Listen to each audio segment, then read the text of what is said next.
നമസ്കാരം. സ്പോട്ട് ലൈവിലേക്ക് സ്വാഗതം. റാപ്പർ വേടനെതിരെ കൂടുതൽ ലൈംഗിക പീഡന പരാതികൾ ഉയർന്നു വരുന്നു. 2 യുവതികളാണ് മുഖ്യമന്ത്രിക്ക് പുതിയതായി പരാതി നൽകിയിരിക്കുന്നത്. ഇതോടൊപ്പം കോതമംഗലത്തെ പെൺകുട്ടിയുടെ ആത്മഹത്യയിൽ പ്രതി റമീസിന്റെ മാതാപിതാക്കളും സുഹൃത്തും പോലീസിന്റെ കസ്റ്റഡിയിലുണ്ട്. ഈ 2 വാർത്തകൾക്കൊപ്പം തന്നെ ഇന്ന് പകൽ കേട്ട മറ്റൊരു പ്രധാനപ്പെട്ട വാർത്തയാണ് ചേർത്തലയിലെ ബിന്ദു പത്മനാഭന്റെ തിരോധാനവുമായി ബന്ധപ്പെട്ട് പോലീസിനെതിരെ ഉയർന്നു വന്ന ഗുരുതരമായിട്ടുള്ള ആരോപണം. സ്പോട്ട് ലൈവ് ആദ്യം പരിശോധിക്കുന്നത് റാപ്പർ വേടനെതിരായ പരാതിയാണ്. കൂടുതൽ യുവതികളാണ് വേടനെതിരെ പരാതിയുമായി മുഖ്യമന്ത്രിയെ സമീപിക്കാൻ ഒരുങ്ങുന്നത്. മുഖ്യമന്ത്രിക്ക് നിലവിൽ ഇവർ പരാതി നൽകിയിട്ടുണ്ട്. മുഖ്യമന്ത്രിയെ നേരിട്ട് കണ്ട് പരാതി ബോധിപ്പിക്കാനും സമയം തേടിയിട്ടുണ്ട്. അതേസമയം ബലാത്സംഗ കേസിൽ റാപ്പർ വേടന്റെ മുൻകൂർ ജാമ്യാപേക്ഷ ഹൈക്കോടതി ഉച്ചയ്ക്ക് ശേഷം പരിഗണിക്കും. കൊച്ചിയിൽ നിന്ന് നവമി ദിനേശ് ചേരുന്നുണ്ട് വിവരങ്ങളുമായി. നവമി, ഈ യുവ ഡോക്ടറെ പീഡിപ്പിച്ചെന്ന പരാതിയിൽ, ആ കേസിൽ വേടന്റെ മുൻകൂർ ജാമ്യാപേക്ഷ ഇന്ന് ഹൈക്കോടതി പരിഗണിക്കാനിരിക്കുകയാണ്. പുതിയ 2 പീഡന പരാതി കൂടി ഉയർന്നു വരുന്നത്. നേരത്തെ വേടനെതിരെ മീറ്റു ആരോപണമൊക്കെ ഉയർന്നു വന്നപ്പോൾ അതൊരു വെറും ഒരു ആരോപണമാണ് എന്ന് പറഞ്ഞ് തള്ളിക്കളഞ്ഞ, മാത്രമല്ല ഈ യുവ ഡോക്ടർ തന്നെ പീഡിപ്പിച്ചുവെന്ന് പരാതി നൽകിയപ്പോൾ ആ വിഷയത്തിൽ ആ ഡോക്ടറെ, ആ യുവതിയെ അപകീർത്തിപ്പെടുത്തുന്ന രീതിയിൽ ഉള്ള ഹർജിയായിരുന്നു മുൻകൂർ ജാമ്യാപേക്ഷയിൽ വേടൻ സമർപ്പിച്ചത്.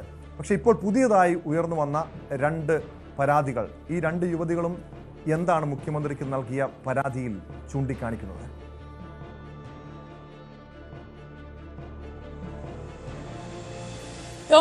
തുടരെയാണ് വേടൻ ഇങ്ങനെ വിവാദത്തിൽപ്പെടുകയും പീഡന പരാതികളൊക്കെ വരികയും ചെയ്തത്. ഇതോടുകൂടി 3ാമത്തെ പീഡന പരാതിയാണ് വേടനെതിരെ ഉയർന്നിരിക്കുന്നത്. ആദ്യം നമുക്കറിയാം, യുവ ഡോക്ടർ ഉന്നയിച്ച പരാതി, അതിലിവർ കൃത്യമായിട്ട് ചില തെളിവുകളടക്കം അന്വേഷണ സംഘത്തിന് നൽകിയിട്ടുണ്ട്.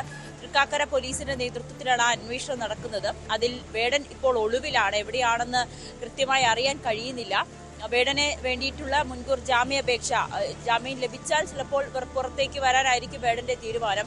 മുൻകൂർ ജാമ്യാപേക്ഷ കോടതി ഉച്ചയ്ക്ക് ശേഷം പരിഗണിക്കുമ്പോഴാണ് വീണ്ടും 2 പരാതികൾ ഉയർന്നിരിക്കുന്നത്. ഇതിൽ പരാതിയുടെ കാലഘട്ടം ഒന്ന് പരിശോധിച്ചാൽ 2020-21 കാലഘട്ടങ്ങളിലാണ് ഈ പരാതി ഉയർന്നിരിക്കുന്നത്. ഇത് മുൻപ് വേടനെതിരെ ഈ മീറ്റു ആരോപണങ്ങളൊക്കെ ഉയർന്ന സമയത്ത് ചില വേടനെതിരെയും ഒക്കെ മീറ്റു ആരോപണം ഉണ്ടായിരുന്നു. അതിൽ പെട്ട പെൺകുട്ടികളാണ്, യുവതികൾ തന്നെയാണ് ഈ പരാതിയുമായി മുഖ്യമന്ത്രിയെ സമീപിച്ചിരിക്കുന്നത്. നേരിട്ട് മുഖ്യമന്ത്രിയെ കാണുമെന്നൊരാവശ്യം കൂടി ഇവർ ഉന്നയിച്ചിട്ടുണ്ട്. മുഖ്യമന്ത്രിയെ കണ്ട് ഇതിനെക്കുറിച്ച് സംസാരിച്ച് കേസുമായി മുന്നോട്ട് പോകാൻ തന്നെയാണ് യുവതികളുടെ തീരുമാനവും. എന്തായാലും പരാതി മുഖ്യമന്ത്രിക്ക് അയച്ചിട്ടുണ്ട്. ഈ പരാതിയിൽ പ്രധാനമായി പറയുന്നത്, ഈ ദളിത് സംഗീതത്തിൽ ഗവേഷണം ചെയ്യാനായി വേടനെ സമീപിച്ചതായിരുന്നു അതിലൊരു യുവതി. പിന്നീട് വേടനുമായി സൗഹൃദത്തിലാകുകയും വേടൻ കൊച്ചിയിലേക്ക് വിളിച്ചു വരുത്തുകയും നേരിട്ട് കണ്ട് സംസാരിക്കാമെന്ന് പറയുന്ന ഒരു സാഹചര്യം ഉണ്ടായി. ഇതിനെ തുടർന്ന് പെൺകുട്ടി വേടനെ കാണാനെത്തി. ഒരു ഹോട്ടൽ മുറിയിലേക്കാണ് പെൺകുട്ടിയെ വിളിച്ചു വരുത്തിയത്. അവിടെ വെച്ച് വളരെ മോശമായിട്ടുള്ള രീതിയിൽ വേടൻ പെരുമാറിയെന്നും ബലാത്സംഗം ചെയ്തുവെന്നാണ് ആദ്യം നൽകിയ പരാതിയിൽ യുവതി ആരോപിക്കുന്നത്. മറ്റൊന്നും ഇതേപോലെ തന്നെയാണ്. അത് ഒരു ഈ സംഗീതം ഒക്കെ ചെയ്യുന്ന, ഈ കലാപരിപാടികളിലൊക്കെ ഗാനം ആലപിക്കുന്ന ഒരു പെൺകുട്ടിയാണ്. ആ കുട്ടിക്കും സമാനമായ രീതിയിൽ ഒരു അനുഭവം ഉണ്ടായി. വേടനുമായിട്ട് വേടന്റെ പാട്ടുകളൊക്കെ വേടൻ ഈ പെൺകുട്ടിയുടെ പാട്ടുകളൊക്കെ കേൾക്കുകയും പെൺകുട്ടിയെ വേടൻ സമീപിക്കുകയും ചെയ്തു. ഫോൺ നമ്പറൊക്കെ സംഘടിപ്പിച്ച് ആ പെൺകുട്ടിയെ വിളിച്ച് പിന്നീട് നേരിട്ട് കാണാം, സംസാരിക്കാം എന്നൊക്കെ പറഞ്ഞുകൊണ്ട് ഹോട്ടലിലേക്ക് വിളിച്ചു വരുത്തി ബലാത്സംഗം ചെയ്തു എന്നാണ് 2ാമത്തെ പെൺകുട്ടി പറയുന്നത്. ഇവർ 2 പേരും ഇപ്പോൾ വിദേശത്ത് ഒരു ഈ സംഗീതവുമായി ബന്ധപ്പെട്ട പഠനം നടത്തുന്ന പെൺകുട്ടികൾ കൂടിയാണ്. ഈ സമയത്ത് 2020-21 കാലഘട്ടങ്ങളിലാണ് 2 പേരും വേടൻ ബലാത്സംഗം ചെയ്തതെന്നാണ് പെൺകുട്ടികളുടെ പരാതിയിൽ പറയുകയും ചെയ്തിരിക്കുന്നത്. എന്തായാലും മുഖ്യമന്ത്രിയെ കണ്ട് നേരിട്ട് പരാതി നൽകണമെന്ന് കൂടി പെൺകുട്ടികൾ പറയുന്നുണ്ട്.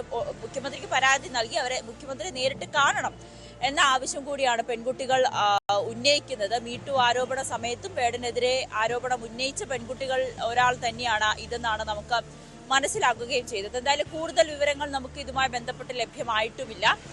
വേടനെ ഇപ്പോൾ ഒളിവിലാണ്. വേടന്റെ മുൻകൂർ ജാമ്യാപേക്ഷ ഇന്ന് കോടതി പരിഗണിക്കാനിരിക്കെ, ഉച്ചയ്ക്ക് ശേഷം പരിഗണിക്കാനിരിക്കെയാണ് വീണ്ടും അതറിയണം. വേടൻ നിലവിൽ എവിടെയാണെന്ന് അറിയണം. പോലീസിന്റെ അന്വേഷണം എവിടെ വരെ എത്തിയെന്ന് അറിയണം. അതോടൊപ്പം നവമി, ഈ 2 യുവതികളും ലൈംഗിക ചൂഷണത്തിനിരയായി. ഇത് വിവാഹ വാഗ്ദാനം നൽകിയുള്ള പീഡനമായിരുന്നോ അതോ ലൈംഗിക അതിക്രമമായിരുന്നോ? എന്താണ് പറയുന്നത്? കാരണം ആ ഡോക്ടർ കോട്ടയം സ്വദേശിനിയായ യുവ ഡോക്ടറുടെ പരാതിയിൽ പറയുന്നത് വിവാഹ വാഗ്ദാനം നൽകി വേടൻ പീഡിപ്പിച്ചുവെന്നാണ്. എന്താണ് ഈ യുവതികളുടെ പരാതിയിൽ പറയുന്നത്? മാത്രമല്ല ഇത് 2 വർഷം 2020-21 കാലയളവിൽ നടന്ന സംഭവമാണ്. അതിന് എന്തെങ്കിലും തെളിവുകളുണ്ടോ? കാരണം നേരത്തെ ഈ യുവ ഡോക്ടറുടെ പരാതിയിൽ അവർ തെളിവുകളടക്കം ഈ പരാതിക്കൊപ്പം സമർപ്പിച്ചിരുന്നു. ഈ 2020-ലും 21-ലും, അതായത് 4-5 വർഷങ്ങൾക്ക് മുൻപ് നടന്ന സംഭവമായതുകൊണ്ട് തന്നെ വേടനെതിരായി സമർപ്പിച്ച പരാതിയിൽ കൃത്യമായ തെളിവുകൾ കൂടി സമർപ്പിക്കാൻ ഇവർക്ക് സാധിച്ചിട്ടുണ്ടോ?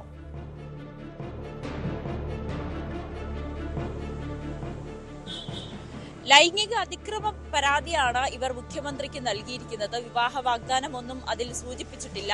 ഈ സംഗീതവുമായി ബന്ധപ്പെട്ട് ഒരാൾ വേടനെ കണ്ട് സംസാരിക്കാൻ വന്നതും മറ്റേത് വേടൻ ആ പെൺകുട്ടിയുമായി ബന്ധം സ്ഥാപിക്കുകയും പിന്നീട് വിളിച്ചു വരുത്തി ബലാത്സംഗം ചെയ്തു എന്നാണ്. ഈ 2 പരാതികളാണ് ഇപ്പോൾ മുഖ്യമന്ത്രിയുടെ മുമ്പാകെ ഉള്ളത്. ഇവരുടെ കയ്യിൽ കൃത്യമായിട്ടുള്ള തെളിവുകളുമുണ്ട്. ആ വാട്സപ്പ് ചാറ്റുകൾ അടക്കമുണ്ടെന്നാണ് പെൺകുട്ടികൾ പറയുന്നത്. അന്ന് ഈ മീറ്റു ആരോപണം ഉയർന്ന സമയത്ത് തന്നെ തങ്ങളുടെ സോഷ്യൽ മീഡിയയിലൂടെ ഈ പെൺകുട്ടികൾ വേടനെതിരെ ഗുരുതരമായിട്ടുള്ള ആരോപണം ഉന്നയിക്കുകയും ചെയ്തിരുന്നു. പിന്നീട് വേടൻ അതിൽ മാപ്പ് പറഞ്ഞ് രംഗത്തെത്തുകയും അത് പരാതി കേസായി തന്നെ മുന്നോട്ട് പോകാത്തതിനാൽ തുടർ നടപടികളൊന്നും തന്നെ പോലീസിന്റെ ഭാഗത്തുനിന്നും ഉണ്ടായിട്ടുമില്ല. പെൺകുട്ടികൾ പിന്നെ അത് പരാതിയുമായി രംഗത്തെത്തിയതുമായിരുന്നില്ല. ഇപ്പോൾ വീണ്ടും യുവ ഡോക്ടർ നൽകിയ പരാതിക്ക് പിന്നാലെയാണ് ഈ യുവതികൾ കൂടി വേടനെതിരെ ആരോപണവുമായി രംഗത്തെത്തിയിരിക്കുന്നത്. അവർ പറയുന്നത് അവരുടെ കയ്യിൽ തക്കതായിട്ടുള്ള തെളിവുകളുണ്ട്. ഈ വാട്സപ്പ് ചാറ്റുകൾ, അന്ന് ഏത് ഹോട്ടലിലേക്കാണ് എത്തിയത്, ഇതടക്കമുള്ള കാര്യങ്ങളുടെ വിശദ വിവരങ്ങൾ അവരുടെ കയ്യിലുണ്ടെന്നാണ് ഈ 2 യുവതികളും പറയുന്നത്. പക്ഷേ ഈ യുവ ഡോക്ടറുടെ ആരോപണം വന്നതിന് പിന്നാലെ നമ്മൾ വേടനുമായിട്ടൊക്കെ സംസാരിക്കുമ്പോൾ വേടൻ പറഞ്ഞത് ഇത് തനിക്കെതിരായിട്ട് ഒരു സംഘം ആളുകൾ ചേർന്ന് പ്രവർത്തിക്കുന്നതാണ്. അത് കുറച്ച് നാളുകളായി തന്നെ അവർ ഇത്തരത്തിൽ പിന്തുടർന്ന് ഉപദ്രവിക്കുകയാണ്. ഈ യുവ ഡോക്ടറുടെ പരാതിയുമായി ബന്ധപ്പെട്ട് തനിക്ക് കൂടുതലൊന്നും പറയാനില്ല, പക്ഷെ ഇനിയും തനിക്കെതിരെ പീഡന പരാതികൾ ഉയർന്നേക്കുമെന്ന് അന്ന് തന്നെ വേടൻ പറയുന്ന സാഹചര്യമുണ്ടായി. അതുപോലെ തന്നെ സംഭവിക്കുകയും ചെയ്തു. 2 യുവതികൾ കൂടി വീണ്ടും പരാതിയുമായി രംഗത്തെത്തി. ഇനിയിപ്പോൾ എന്താണ് ഇതിൽ വേടന് പറയാനുള്ളത്? ഇത് ഏതെങ്കിലും തരത്തിൽ വേടനെതിരായിട്ടുള്ള ഗൂഢാലോചനയാണോ എന്നും സംശയിക്കേണ്ടിയിരിക്കുന്നു. കോടതിയിൽ നൽകിയ മുൻകൂർ ജാമ്യ ഹർജിയിൽ പോലും വേടൻ ഇത് സൂചിപ്പിക്കുന്നുണ്ട്. തനിക്കെതിരായിട്ടുള്ള ഗൂഢാലോചനയാണ്, ഇതിന് പിന്നിൽ കൃത്യമായിട്ടുള്ള ചില ആളുകളുടെ ആസൂത്രമുണ്ട്, അവരുടെ ഭാഗമായിട്ടാണ് ഈ പെൺകുട്ടികൾ രംഗത്ത് വരുന്നതെന്ന് വേടൻ ഈ മുൻകൂർ ജാമ്യ ഹർജിയിലും ഒക്കെ സൂചിപ്പിച്ചിട്ടുണ്ട്. ഇരവാദം മുഴുക്കാനുള്ള സാധ്യതയുണ്ട്. കാരണം ഇപ്പോൾ കൂടുതൽ പരാതികൾ വേടനെതിരെ രംഗത്ത് വരുന്നുണ്ട്. നവമിയും വേടൻ ഇപ്പോൾ എവിടെ ഉണ്ട് എന്ന് സംബന്ധിച്ച സൂചനയുണ്ടോ? പോലീസിന്റെ നീക്കം എന്താണ്? പ്രത്യേകിച്ച് ഇന്ന് ഉച്ചയ്ക്ക് ശേഷം ജാമ്യാപേക്ഷ പരിഗണിക്കുന്നുണ്ട്, മുൻകൂർ ജാമ്യാപേക്ഷ. അത് തള്ളുകയാണെങ്കിൽ ഉടൻ തന്നെ അറസ്റ്റ് ഉൾപ്പെടെയുള്ള നടപടികളിലേക്ക് പോലീസ് കടക്കുമായിരിക്കും. പക്ഷേ വേടൻ രാജ്യം വിടാനുള്ള സാധ്യതയുണ്ടോ? അത്തരമൊരു സൂചനകളുടെ അടിസ്ഥാനത്തിൽ പോലീസ് അന്വേഷണം ഊർജിതമാക്കിയിരുന്നല്ലോ.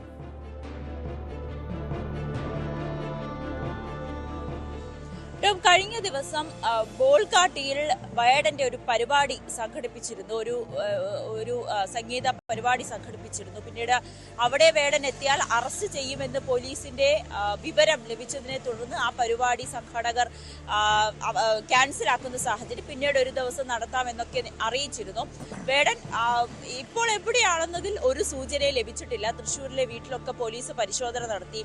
വേടന്റെ ഫോൺ കസ്റ്റഡിയിൽ എടുത്തിരുന്നു. കുടുംബം ആദ്യം മാധ്യമങ്ങളെ കണ്ട് ഇതിൽ ചില വിശദീകരണം നൽകണമെന്ന് പറഞ്ഞ സാഹചര്യം ഉണ്ടായെങ്കിലും പിന്നീട് നിയമപരമായി മുന്നോട്ട് പോകുന്നതിനാൽ ഇപ്പോൾ അത് സംസാരിക്കാൻ അവർക്ക് ചില തടസ്സങ്ങളുണ്ടെന്ന് വ്യക്തമാക്കുകയും ചെയ്തിരുന്നു. വേടൻ എന്താണ് പറയാനുള്ളതെന്ന് ഇപ്പോഴും വ്യക്തമായിട്ടില്ല. വേടനുമായി ബന്ധപ്പെടുന്ന ആളുകളിലേക്ക് ഫോൺ സ്വിച്ച് ഓഫ് ചെയ്ത നിലയിലാണ്. വേടൻ എന്തായാലും കേരളം വിടാൻ ഇന്ത്യക്കകത്ത് തന്നെ ആയിരിക്കും, ഇന്ത്യ വിടാൻ സാധ്യതയില്ല, പ്രത്യേകിച്ച് കേരളത്തിൽ തന്നെ ആകും എന്നൊരു സംശയമാണ് പോലീസ് ഉന്നയിക്കുന്നത്. ഇന്നെന്തായാലും മുൻകൂർ ജാമ്യ ഹർജിയിലെ വിധി കൂടി പരിഗണിച്ച ശേഷം തുടർ നടപടികളിലേക്ക് കടക്കാം എന്ന് തന്നെയാണ് അന്വേഷണ സംഘത്തിന്റെ തീരുമാനം. അതിനിടെ ഈ യുവ ഡോക്ടറുടെ കുടുംബം യുവ ഡോക്ടർ പരാതിയുമായി രംഗത്തെത്തിയിരുന്നു. ഈ വേടനെ അറസ്റ്റ് ചെയ്യാതെ സംരക്ഷിക്കുന്ന പോലീസിന്റെയും സർക്കാരിന്റെ നിലപാടിനെതിരെ ഗുരുതരമായിട്ടുള്ള ആരോപണവുമായി യുവതി രംഗത്തെത്തിയിരുന്നു. എന്തുകൊണ്ടാണ് വേടനെ അറസ്റ്റ് ചെയ്യാത്തത്, പോലീസ് സംരക്ഷിക്കുക അല്ലേ വേടനെ എന്നൊരു സംശയം കുടുംബം ഉന്നയിക്കുകയും ചെയ്തിരുന്നു. ഇരയ്ക്കൊപ്പമാണ് അല്ലെങ്കിൽ അതിജീവിതകൾക്കൊപ്പമാണ് സർക്കാർ എന്ന് പറയുന്ന സാഹചര്യത്തിൽ തന്നെ ആരോപണ വിധേയരെയും സംരക്ഷിക്കുന്ന ഒരു നടപടികളിലേക്ക് കടക്കുന്ന സർക്കാരിനെതിരെയും രൂക്ഷ വിമർശനവും ഉന്നയിക്കുന്ന സാഹചര്യമുണ്ടായി. എന്തായാലും ഇന്ന് ഹർജി പരിഗണിച്ച ശേഷം ഹർജി കോടതിയുടെ വിധി എന്താകുമോ അതറിഞ്ഞതിന് ശേഷം തുടർ നടപടികൾ സ്വീകരിക്കാം എന്നാണ് പോലീസും വ്യക്തമാക്കിയിരിക്കുന്നത്. വ്യക്തമാണ്. കൊച്ചിയിൽ നിന്ന് നവമി ദിനേശാണ് വിവരങ്ങൾ നൽകിയത്. റാപ്പർ വേടനെതിരെ കൂടുതൽ യുവതികളാണ് പരാതിയുമായി, ലൈംഗിക പീഡന പരാതിയുമായി രംഗത്തെത്തിയിരിക്കുന്നത്. മുഖ്യമന്ത്രിക്ക് നൽകിയ പരാതി DGPക്ക് കൈമാറിയിട്ടുണ്ട്. പോലീസ് ഈ വിഷയത്തിൽ ഉടൻ തന്നെ നടപടി സ്വീകരിച്ചേക്കും. ഇന്ന് ഉച്ചയ്ക്ക് ശേഷം യുവ ഡോക്ടറെ ലൈംഗികമായി ചൂഷണം ചെയ്തുവന്ന പരാതിയിൽ വേടന്റെ മുൻകൂർ ജാമ്യാപേക്ഷ ഹൈക്കോടതി പരിഗണിക്കുന്നുമുണ്ട്. കോതമംഗലത്തെ പെൺകുട്ടിയുടെ ആത്മഹത്യയിൽ പ്രതി റമീസിന്റെ മാതാപിതാക്കൾ കസ്റ്റഡിയിൽ. ഇരുവരെയും തമിഴ്നാട്ടിലെ സേലത്ത് നിന്നാണ് പോലീസ് കസ്റ്റഡിയിലെടുത്തത്. പ്രതികളെ രണ്ടുപേരെയും കോതമംഗലത്തെ സ്റ്റേഷനിലേക്ക് എത്തിച്ചിട്ടുണ്ട്. കേസിലെ 2ഉം 3ഉം പ്രതികളാണ് മാതാപിതാക്കൾ. ഇതോടൊപ്പം ഈ റമീസിന്റെ സുഹൃത്ത് സമദും പോലീസിന്റെ കസ്റ്റഡിയിലുണ്ട്. ആത്മഹത്യാക്കുറിപ്പിൽ, ഈ പെൺകുട്ടിയുടെ ആത്മഹത്യാക്കുറിപ്പിൽ സമദിന്റെ പേരും പരാമർശിച്ചിരുന്നു. വിവരങ്ങളുമായി കൊച്ചിയിൽ നിന്ന് ഡാനി ഇപ്പോൾ കൂടി ചേരുന്നുണ്ട്.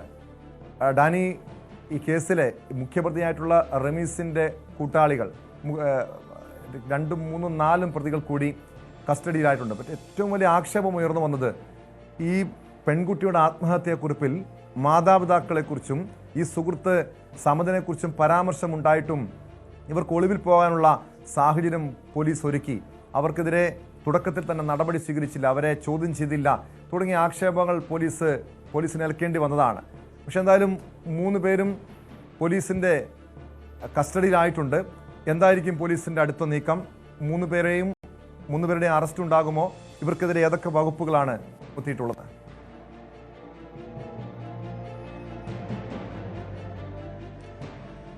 ടോമസ്, നിലവിൽ 3 പേരെയും അപ്പോൾ ഈ കേസുമായി ബന്ധപ്പെട്ടുകൊണ്ട് പോലീസ് ചോദ്യം ചെയ്യുകയാണ്. അതോടൊപ്പം തന്നെയാണ് ഇവരെ ഈ പ്രതിപട്ടികയിലേക്ക് കൊണ്ടുവന്നിട്ടുമുണ്ട്. ഇവരുടെ അറസ്റ്റ് സ്വാഭാവികമായും നടപടിക്രമങ്ങളുടെ ഭാഗമായിട്ട് രേഖപ്പെടുത്തുകയും എല്ലാം തന്നെ ചെയ്യും. അതിനു മുൻപ് ചോദ്യം ചെയ്യൽ പൂർത്തിയാക്കേണ്ടതുണ്ട്. മാത്രവുമല്ല, റമീസിനെ ഇന്ന് കസ്റ്റഡിയിൽ ലഭിക്കുമെന്നാണ് പോലീസ് പ്രതീക്ഷിക്കുകയും ചെയ്യുന്നത്. കാരണം ഇവരെ ഒരുമിച്ചിരുത്തി ചോദ്യം ചെയ്യേണ്ടതടക്കമുള്ള കാര്യങ്ങളുണ്ട്. നിലവിൽ ആത്മഹത്യാ പ്രേരണ കുറ്റം അടക്കമുള്ള ഒരു കാര്യങ്ങളാണ് ഇവർക്ക് ഇടയിലേക്ക് വന്നിട്ടുള്ളത്. ഗുരുതരമായ വകുപ്പുകളിലേക്ക് വന്നിട്ടില്ല. അപ്പോൾ അത്തരം കാര്യങ്ങളാണ് ഈ പോലീസ് പ്രധാനമായിട്ട് തന്നെ അന്വേഷിക്കുന്നത്. കാരണം ഈ യുവതി ഈ കാര്യങ്ങളെല്ലാം തന്നെ പറയുമ്പോൾ അവർ മുന്നിൽ വെച്ച് തന്നെ മർദ്ദിക്കുമ്പോൾ ഇവർ എന്തായിരുന്നു, ഇവർ തടുത്തില്ലേ, അത്തരം കാര്യങ്ങളെല്ലാം തന്നെ അറിയേണ്ടതുണ്ട്. അതിൽ ഏറ്റവും പ്രധാനപ്പെട്ട മറ്റൊരു കാര്യമെന്ന് പറയുന്നത്, ഇതിൽ ഗുരുതരമായ ഒരു ആക്ഷേപം ഉയരുന്നൊരു കാര്യം, ഈ മതപരിവർത്തനം എന്നതടക്കമുള്ള ഗുരുതരമായ കാര്യങ്ങൾ ഇവർക്കെതിരെ ആക്ഷേപമായിട്ട് ഉയരുന്നുണ്ട്. അതിൽ എന്താണ് നടപടി എന്നതടക്കമുള്ള കാര്യങ്ങൾ പോലീസ് മറുപടി പറയണം. പോലീസ് നിലവിൽ അതിനെക്കുറിച്ച് പറഞ്ഞിരിക്കുന്നത്, ഇതിൽ കൃത്യമായ രീതിയിലുള്ള ഒരു കാര്യങ്ങൾ, തെളിവുകളുടെ അടിസ്ഥാനത്തിൽ മാത്രമേ ഇതിൽ കുറ്റം ചുമർത്താനായിട്ട് കഴിയുകയുള്ളൂ. അവർക്കെതിരെ FIR അടക്കമുള്ള കാര്യങ്ങൾ പിന്നീട് ഭേദഗതി ചെയ്യണമെങ്കിൽ പോലും ഇതിൽ അത്തരം കാര്യങ്ങൾ തെളിയേണ്ടതുണ്ട്. എന്താണ് ഈ മതപരിവർത്തനം എന്നതിന് ഈ ഇത്തരം കാര്യങ്ങളിൽ വന്നിട്ടുള്ള കാര്യങ്ങളെന്ന് നോക്കണം. പെൺകുട്ടിയുടെ കത്തിൽ ഇത് വളരെ സുപ്രധാനമായിട്ട് പറയുന്നുണ്ട്. അത് ഒരു മരണമൊഴി പോലെ തന്നെ അത് പ്രധാനപ്പെട്ട ഒരു കാര്യമാണ്. പെൺകുട്ടിയുടെ കത്തിൽ ഈ മതപരിവർത്തനത്തിന് വേണ്ടി അവർ നിർബന്ധം ചെലുത്തിയെന്നതടക്കമുള്ള കാര്യങ്ങൾ പറയുമ്പോൾ ആ കാര്യങ്ങളിൽ ഇയാളുടെ മാതാപിതാക്കൾക്ക് എത്രമാത്രം പങ്കുണ്ട്, അവർ നിർബന്ധിച്ചിട്ടുണ്ടോ, അവരേതെങ്കിലും രീതിയിൽ ഇതുമായി ബന്ധപ്പെട്ടുകൊണ്ട് ഇവരെ മർദ്ദിച്ചിട്ടുണ്ടോ എന്നതടക്കമുള്ള കാര്യങ്ങൾ വന്നാൽ കൂടുതൽ ഗുരുതരമായ സാഹചര്യത്തിലേക്ക് ഈ കേസ് മാറുമെന്ന കാര്യത്തിൽ യാതൊരു സംശയവുമില്ല. നിലവിൽ അത്തരം ആക്ഷേപങ്ങൾ ഉയരുന്നുണ്ട്. അതുമായി ബന്ധപ്പെട്ടുകൊണ്ട് അന്വേഷണം നടത്തണമെന്ന് BJPയും അതോടൊപ്പം തന്നെ സിറോ മലബാർ സഭയും ഇതുമായി ബന്ധപ്പെട്ടുകൊണ്ട് പറയുന്നുമുണ്ട്. അപ്പോൾ ഇത് ഗുരുതരമായൊരു സാഹചര്യം പോലീസിന് മുന്നിലുണ്ട്. ഈ ഒരു ആക്ഷേപങ്ങൾക്ക് കൃത്യമായൊരു മറുപടി ഇവരിൽ നിന്ന് ലഭിക്കേണ്ടതുണ്ട്. ചോദ്യം ചെയ്യലടക്കമുള്ള കാര്യങ്ങൾ പുരോഗമിക്കണം.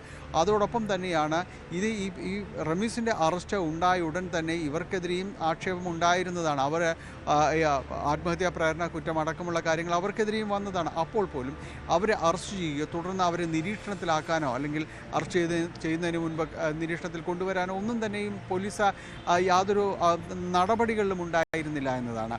അപ്പോൾ അവർക്ക് ഒളിവിൽ പോകാനുള്ളൊരു സാഹചര്യം പോലീസ് തന്നെ ഒരുക്കി കൊടുത്തു എന്നൊരു ആക്ഷേപം നിലനിൽക്കുന്നുണ്ട്. ഏതാണ്ട് ഒരാഴ്ചയോളം എത്തിയാണ് ഇപ്പോൾ അവരെ കസ്റ്റഡിയിലെടുക്കാനടക്കമുള്ള കാര്യങ്ങൾ കഴിഞ്ഞിട്ടുള്ളത്. ഇനി ചോദ്യം ചെയ്യലടക്കമുള്ള കാര്യങ്ങൾ പുരോഗമിക്കുകയുമാണ്. അത് കേസിൻ്റെ ഒരു മെല്ലെപ്പോക്കിനെയാണ് അത് സൂചിപ്പിക്കുകയും ചെയ്യുന്നത്. തുടക്കത്തിൽ തന്നെ അത് ഉണ്ടായിരുന്നെങ്കിൽ ഈ കേസിന് ഇതിനകം തന്നെ ഈ പറയുന്ന ആരോപണങ്ങൾ അത് സത്യമാണോ അല്ലയോ എന്നുള്ള കാര്യങ്ങളെല്ലാം തന്നെ ബോധ്യപ്പെടുത്താനായിട്ട് കഴിയും. ഇന്നിപ്പോൾ ഒരാഴ്ചയോളം പിന്നിട്ട ശേഷമാണ് പോലീസ് അവരെ ഇന്ന് കസ്റ്റഡിയിലെടുക്കുന്നത്. അവർ ഒളിവിൽ പോയതിനു ശേഷം തമിഴ്നാട്ടിലായിരുന്നു അവർ ഒളിവിലുണ്ടായിരുന്ന. സേലത്ത് നിന്നാണ് ഇരുവരെയും തന്നെ കസ്റ്റഡിയിലെടുക്കുകയും ചെയ്യുന്നത്. ഇനിയിപ്പോൾ റമീസിനെ ഇപ്പോൾ ഇതിലേക്ക് കൊണ്ടുവരണം. റമീസിൻ്റെ അപേക്ഷ ഇവിടെ പരിശോധിക്കേണ്ടത് ഒരു നിർബന്ധിത മതപരിവർത്തനം ഉണ്ടായിട്ടുണ്ടോ എന്നാണ്, പ്രണയക്കേണി ഉണ്ടായിട്ടുണ്ടോ എന്നാണ്. കാരണം റമീസിന്റെ മാതാപിതാക്കൾ നിർബന്ധിച്ചു, മതം മാറാൻ നിർബന്ധിച്ചുവെന്ന് പെൺകുട്ടിയുടെ ആത്മഹത്യക്കുറിപ്പിൽ പരാമർശിക്കുന്നുണ്ട്. ആ യുവതിയെ 23-കാരിയെ റമീസിന്റെ വീട്ടിൽ വെച്ച് ക്രൂരമായി ഉപദ്രവിച്ചുവെന്ന് പറയുന്നുണ്ട്. ഈ സുഹൃത്തിന്റെ പങ്കുമായി ബന്ധപ്പെട്ടും പരാമർശങ്ങൾ ആത്മഹത്യാക്കുറിപ്പിലുണ്ടായിരുന്നു. നിലവിൽ മറ്റേതെങ്കിലും തരത്തിലുള്ള ഇടപെടലുകൾ ഉണ്ടോ എന്ന് കൂടി പരിശോധിക്കേണ്ടതാണ്. പ്രത്യേകിച്ചും പാനായിക്കുളം സ്വദേശിയാണ് യുവാവ്. അതുകൊണ്ട് തന്നെ മറ്റ് ബാഹ്യ ഇടപെടലുകളുണ്ടോ എന്ന കാര്യത്തിൽ അന്വേഷണം നടത്തണമെന്നൊക്കെ ആവശ്യപ്പെട്ടുകൊണ്ട് കുടുംബവും ക്രൈസ്തവ സംഘടനകളും ക്രൈസ്തവ സഭകളും മുഖ്യമന്ത്രിക്ക് പരാതി നൽകിയിരുന്നു. അന്വേഷണം ആവശ്യപ്പെട്ടിരുന്നു. അങ്ങനെ എന്തെങ്കിലും തെളിവുകൾ ഈ കേസുമായി ബന്ധപ്പെട്ട് പോലീസിന് മുൻപാകെ ലഭിച്ചിട്ടുണ്ടോ? അതോ പോലീസ് ഈ മതപരിവർത്തനവുമായി ബന്ധപ്പെട്ട വിഷയത്തിൽ അന്വേഷണം നടത്തുന്നില്ല, പോലീസ് ഇതുവരെയും നടപടി സ്വീകരിക്കുന്നില്ല എന്നൊരു ആക്ഷേപം കൂടി ഉയരുന്നുണ്ടല്ലോ?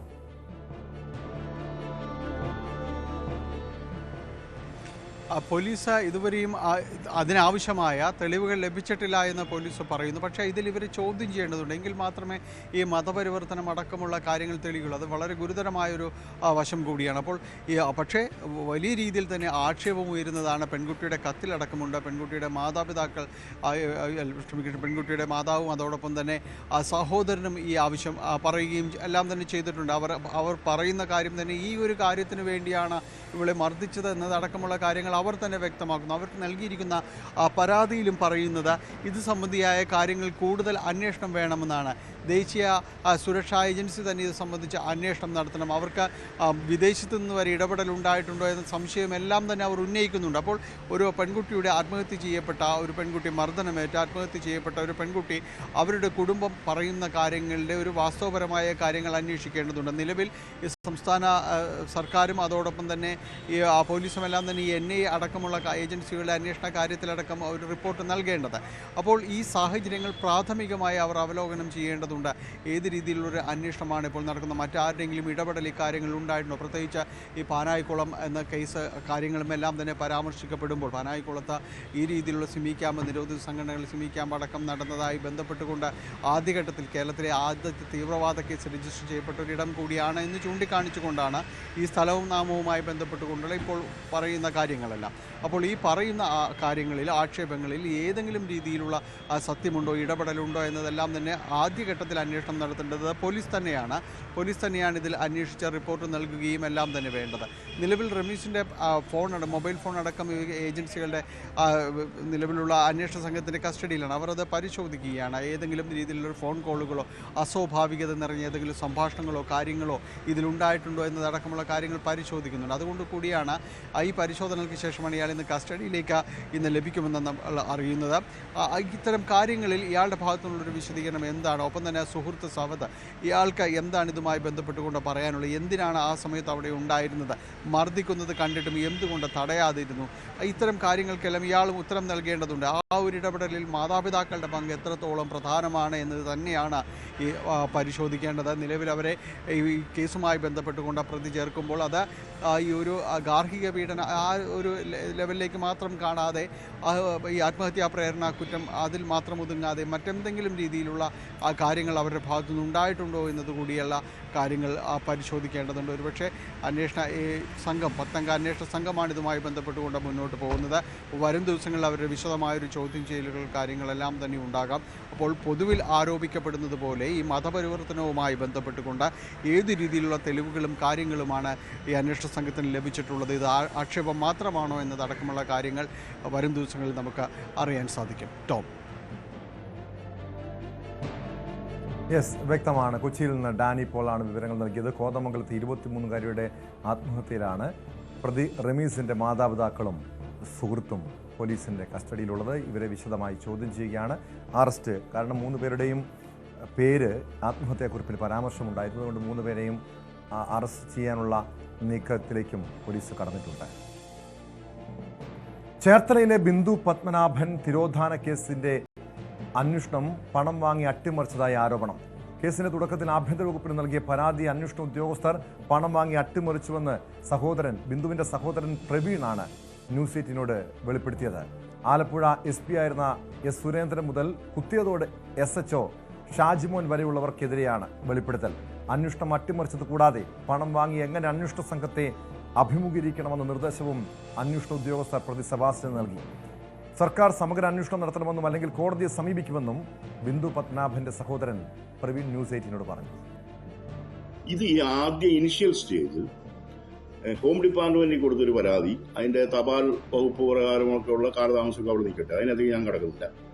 ഇത് ഞാൻ തന്നെയാണ് ഇതെന്തായെന്ന് അറിയാൻ വേണ്ടി ഞാൻ കുറ്റിയോട് CIയിലൊക്കെ ചെന്ന് കഴിഞ്ഞപ്പോഴത്തേക്ക് കുറ്റിയോട് CI എൻ്റെ കയ്യിൽ ബൈ ഹാൻഡായിട്ട് തന്ന് ഞാൻ പട്ടണക്കാട് പോലീസ് സ്റ്റേഷനിൽ ഞാൻ തന്നെ കൊണ്ട് അന്നത്തെ SHOയ്ക്ക് കൊടുക്കുകയാണ്.